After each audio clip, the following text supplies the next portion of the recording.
He wanted to know my. Yeah. Good evening, friends. We are here today at the United Services Institution of India. We've had 2 days, 9th and 10th October. These have been about military history and strategy from the Valley of Words International Art and Literature Festival, which is going to be held in five different cities this year. Started with Delhi, then they're going to go to Calcutta, they're going to go to Hyderabad, they're going to go to Baroda, and finally, the last will be on 21st of November at Dehradun, from where the Valley of Words come in. We had Lieutenant General TJS Panu and Dr. Sanjeev Chopra who were conducting. So it was their brainchild. And we just had the valedictory session addressed by the CDS, General Bipin Rawat. So there was a lot of things happening around the day. We heard a lot of generals, army generals, and it was they were virtually present. And they're talking about 1971, because 1971 war, which Pakistan had attacked India. We are now in the 50th year. This is 2021. And we have an army veteran, I would call him. He's Major General Ian Cardozo. So we've heard his, life when he was in the battlefield, and they call him the man with the cookery. So now over to General Saab about his life and about the value of words. Sir. Good evening, ladies and gentlemen. It's evening here today, that's why I'm saying good evening. I've been asked to say a few words about the Valley of Words and 1971 war. The Valley of Words is a wonderful organization based in Dehradun and curated by Dr. Sanjeev Chopra, and they're doing an excellent job in projecting literature, military history, military strategy, music, dance, etc. to the citizens of India. And today, last 2 days, as been explained to you, we've had a seminar on the 1971 war, because this is the year of its 50th anniversary.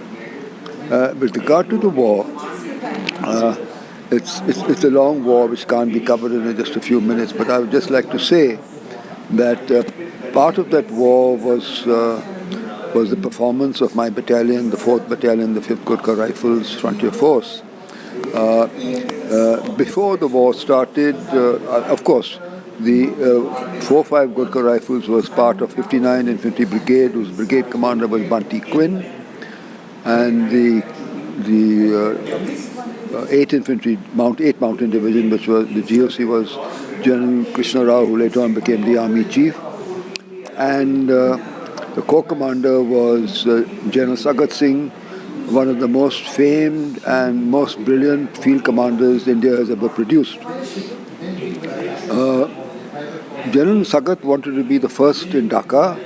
He was a brilliant tactician, a brilliant strategist, a very dedicated, full of energy, and the desire to win at all costs. And he there were two objectives which barred his way to three objectives which barred his way to Dhaka. One was Atgram, the other was Ghazipur, and the third was Sylhet. Now, he ordered the 4th Battalion, the 5th Gurkhas, to capture Atgram. 8th Mountain Div did not have artillery, so the CO, a very brave officer, Lieutenant Colonel Arun Harolikar, decided to launch a cookery attack on the 21 Punjab, which was holding C Company of 21 Punjab, which was holding Atgram.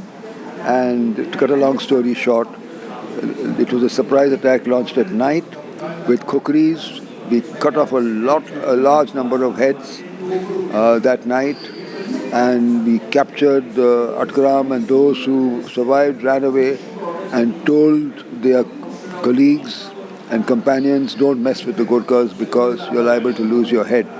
So this was a brilliant attack in Adkara, but we lost 2 young officers in that attack and a JCO. And then there was the next objective was Ghazipur, which was given to another unit who could not capture it, and co-commander said, send the Gurkhas, and we went in again, captured Ghazipur. We lost the second in command and 4 officers who were wounded. So whereas we entered the war with 18 officers, now we had lost 3 officers killed, 4 officers wounded. So 18 minus 7 gives you only 11 officers were left.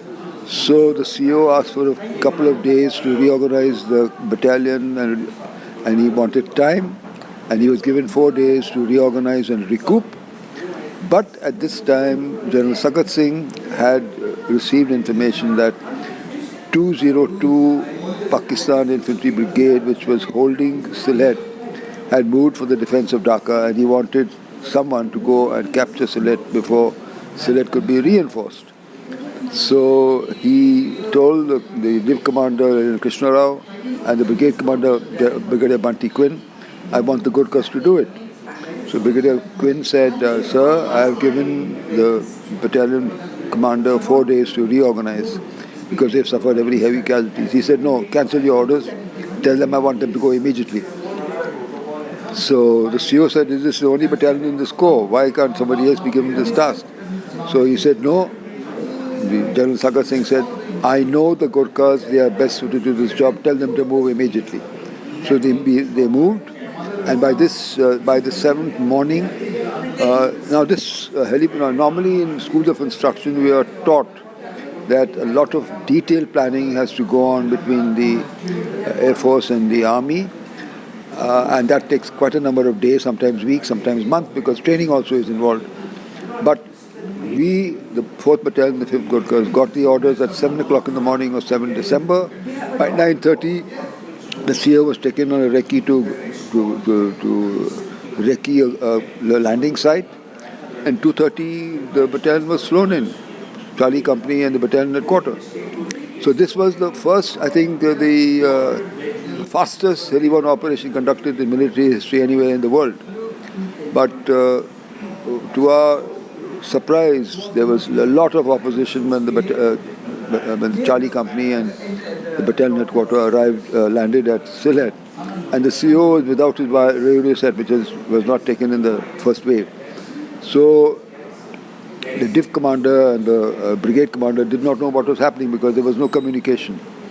But the returning helicopters, right in the beginning, started bringing back casualties. So they understood that there was a lot of opposition. Actually, 202 Infantry Brigade, Pakistani Infantry Brigade, had not moved out of Sylhet. It had not moved to Dhaka. And 313 Infantry Brigade, which was supposed to go to Dhaka, came and reinforced the brigade at Sylhet. So now, whereas our strength, by the 8th morning, I reached there at 3 o'clock. By 4 o'clock, we took off and we landed in Sylhet. By the end of the 9th of December, we had a total force of 384, along with an air control team and a company of 9 guards and two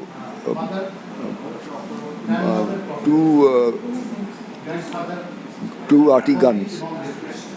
So 120 millimeter Brandt mortars. So after that, the helicopters moved out and we were on our own. So we fought this overwhelming opposition. The ratio was 1 Gurkha to 20 Pakistanis because there were 2 brigades and each brigade consists of 3 battalions and each battalion consists of 1,000 men. So 3 plus 3, 6, plus the Sylhet garrison. So but we did not know this. We fought for 9 days and 9 nights. Normally when a heli-borne operation or a pad-drop operation takes place, they, according to our teaching, they have to be reinforced within 48 hours. Otherwise, it is accepted that which did not happen. It is accepted that unit, due to casualties and lack of reinforcements and lack of supplies and ammunition, will disintegrate and be destroyed. So we were told that we would be reinforced within 48 hours. That reinforcement never took place. We fought for 9 days and 9 nights. We had no food, we had no water, we had reduced ammunition. We were drinking water strained through our handkerchiefs from muddy pools, gathering grain from the floor of abandoned huts, and we managed to survive. On the 9th of December, the BBC came to our rescue because they said that a brigade of Gurkhas had landed at Sylhet. Now, although we had no blankets, we had no food, we had no water, we had reduced ammunition, but we had a transistor radio with us. You had at that point. A transistor radio. So we were listening to what the BBC and what the Pakistan radio and All India Radio was saying. And BBC, the government of India, had took a very good decision that foreign correspondents permission was given for them to accompany our troops. They ate with them, they marched with them, they slept alongside, and they gave the benefit was to the whole world that they were getting minute-to-minute reportage about what was happening from an unbiased source. But fortunately for us, the BBC correspondent got mixed up between a battalion and a brigade and announced that a brigade of Gurkhas had landed at Sylhet. So we decided to deceive the enemy and pretend we were a brigade, and we did that. And finally, on the 13th, 14th and 15th of December, the Army Chief Sam Manekshaw delivered an ultimatum to Pakistani troops in East Pakistan to surrender or accept the consequences.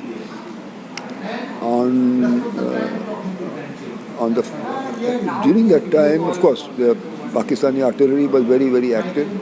We suffered heavy casualties. They destroyed regimental aid posts, all the medicines, all the instruments, everything, and all the wounded were destroyed. So there was nothing for those who were wounded. They were lying outside. There were many dead, there were many wounded. And we asked for helicopter evacuation, which the Air Force pilots were very young, they were very brave, they were very courageous. They had no night fighting capability, yet they came at night and they took away our dead and wounded. And finally, on the 15th of December, two young Pakistani captains came with white flags to surrender, and the CO said, fire a machine gun, burst close to them and tell them to go back. We don't want them to come close. Because the CO felt that if they came to know that we were so thin on the ground, they might change their mind and not surrender and attack us. But then they said, we told them that can we meet the CO? They said, no, this is the CO's orders. Then they said, can we meet the brigade commander? And I said, no, this is the brigade commander's orders. Because then we realized that we had managed to bluff them that this was the brigade. So we got through to the brigade commander, who came in a chopper and landed in the battalion area and walked towards the Pakistanis who were wanting to surrender. So they asked him, who came in this chopper? He said, I came in this chopper. Then he said, but where are you? Aren't you here? He said, no, I'm 100 miles away. So they got the shock of their lives when they asked him, said, what is here? And the brigade commander said, there's only a battalion, that to half a battalion. They couldn't believe their eyes or ears that we were only such a small force which held a force really equivalent to a division. And then 3 brigadiers, 2 full colonels, 173 officers, 290 JCOs, 8,000 troops surrendered to us. By this time we were 252 only, 352. So this is the story of... Very daring. Yes, this is the story of the Battle of Sylhet. Great, sir. And if I can ask you, since you were wounded so if you could share that experience as well. I normally don't like to talk about myself. We just want to, because we've heard it. So I normally don't like to talk about myself. However, and I always say, but nobody believes me, that I'm being given credit for something which anyone would have done in my place. Yes. My leg was in a bad way. It was just hanging with a couple of ligaments and some... Was it gunfire or something? No, I stepped on a mine. Okay.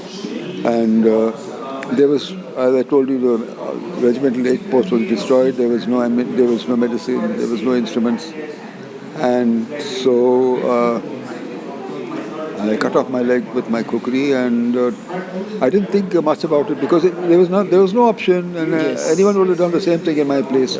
So I don't know why people are making such a big noise about it. No, it's only because it's a courageous thing. Yeah, so We want to inspire the people, whether it is in war or it's in peacetime. Anybody can have any consequences, so how he is to react. Okay. So that is the idea. Okay. So I think it's been very nice talking to you. Okay. And I think now we need to take a break and we'll catch up with you again. Okay. I think that's it. it for the day because you had really good, interaction while the sessions were on. So I don't want to give you much trouble today. Maybe we all live in the same town, so we can again come to your place and catch up with you. Thank you, sir. God bless you. My pleasure. Sanjay Agarwal, sir. Thank you, Sandy. 1 minute, sir.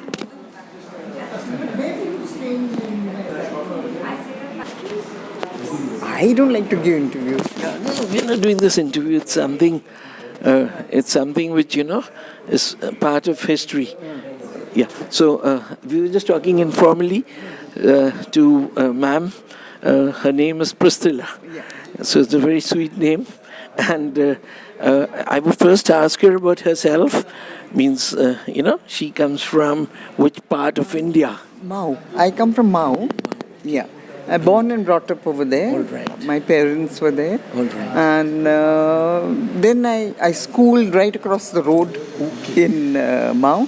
Then there was no college in Mau at that time. So I used to go to Indore to college. How far was that? 14 kilometers, we used to go by a train. By train to Yeah, there used to be a special train Okay, that all right. ran for us students. Wow, that's So, and workers. So was part of Madhya Pradesh? Yeah, Madhya Because I Pradesh. really, you said Mao, so I couldn't place either it's somewhere in the northeast. No, but when I went, then after that I taught for 1 year in the school where I studied. So what subjects were you teaching? No, I was teaching class 4, all the subjects. Everything. Yeah, Good. all the subjects.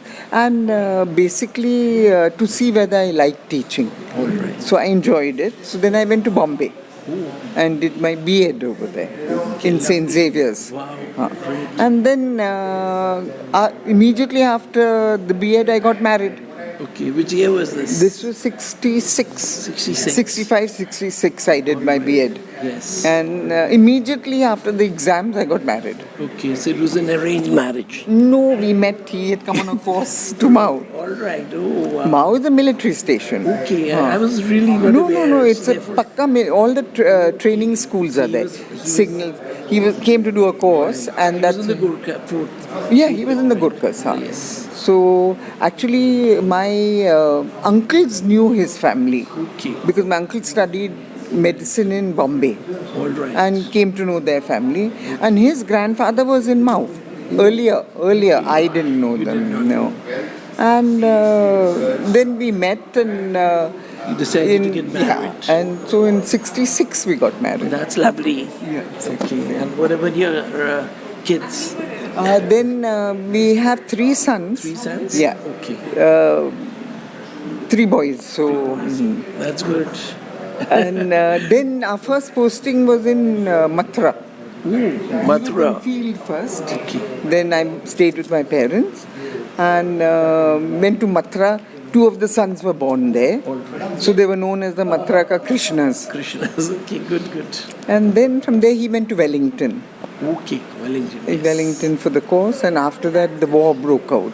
All right. So he went to Bangladesh and I went to my parents. Good. And then this thing happened. Yes. And So when he got injured, and like he told me, when they were doing a helibone operation, and then there was no radio set with them. Only they had a transistor where the BBC people giving them some messages. and he's talked about everything. So then he told me that he got injured, you know. So did you heard? When did you get the news? Because That time only telegrams, there were it no. was exactly telegrams. So, and the telegrams always had regret to inform you. Yes. Your husband wounded in the leg. They never told me what was Nothing that. has happened. So wherever he went, the hospitals he went to, they'd send me the same telegram. If then his battalion sent the same thing, army headquarters sent. So it was terrible to read. It was the same thing, regret, To inform me, you feel as if What has this happened? finished. Huh? So then after that, when he was brought to Pune, then I went and met him. So that was how much time that passed on. I think I went there in Feb, I think. Okay. This happened in December. Yeah. Yes. His parents went and met him first, Okay. so I thought let them go. Why all crowded together? Yes. So they went back to Mumbai and I went Perfect. there Yeah, and those stayed days 1 it month. was very well. I stayed 1 month, leaving the children with my parents. Great. And then after that I went back home. Okay. And he stayed 9 months, I think, in hospital. And then I went to bring him back. The recovery time, it took long. It was long. Yes. And then after, when he had to come home, then I went to bring him home. Okay. So, Yeah. So you then had to put up a very brave front, you know. yeah, for the children For the especially, children, yeah. Yes. So anyway, it all worked out. Then we came to Delhi. Yes. And this thing. It's nice to meet you because, he's been, he said so. Yeah, he told me. So, but I said, no, I'll, Try. give it a, request you. And you And succeeded. I've succeeded. Thank you. And we'd also, I think, we've had 2 days of extensive military history strategy. Yeah. At this Valley of Words. You want to say something for the Valley of Words? Oh, it's been wonderful. Wonderful. And I've been twice to their function. Yeah, Okay. Dehradun. Dehradun, And yeah. it was so nice. And even here. That place was be better because Yeah. that environment. Yeah, the environment. But here also it was very nice. Only thing here which Dr. Sanjeev in fact told me since I met him day before. So they had a press conference with one of their sponsors, Tribes India. So there only the Doordarshan team was there, and I was one among who took their interviews, and they were expecting me yesterday. So I was little feeling that I've let them down. So today when I met him, he said, "We've marked your absence." So I said, "Sir, I'll do that. Uska wo bharpai jo hoga, I'll come to Dehradun, And I told him today I'll try to see that if I can. Visit the other festivals as well. Yeah. They're traveling They're to going to Ahmedabad, Calcutta. Calcutta. They're going to Calcutta, Baroda, Yeah. and Dehradun. Yeah. So I said Hyderabad. So I said I'll try to follow up with them. Yeah, that'll be good for me also. So thank you, ma'am. Thank you, sir. This is Sanjay Agarwal. Thank you.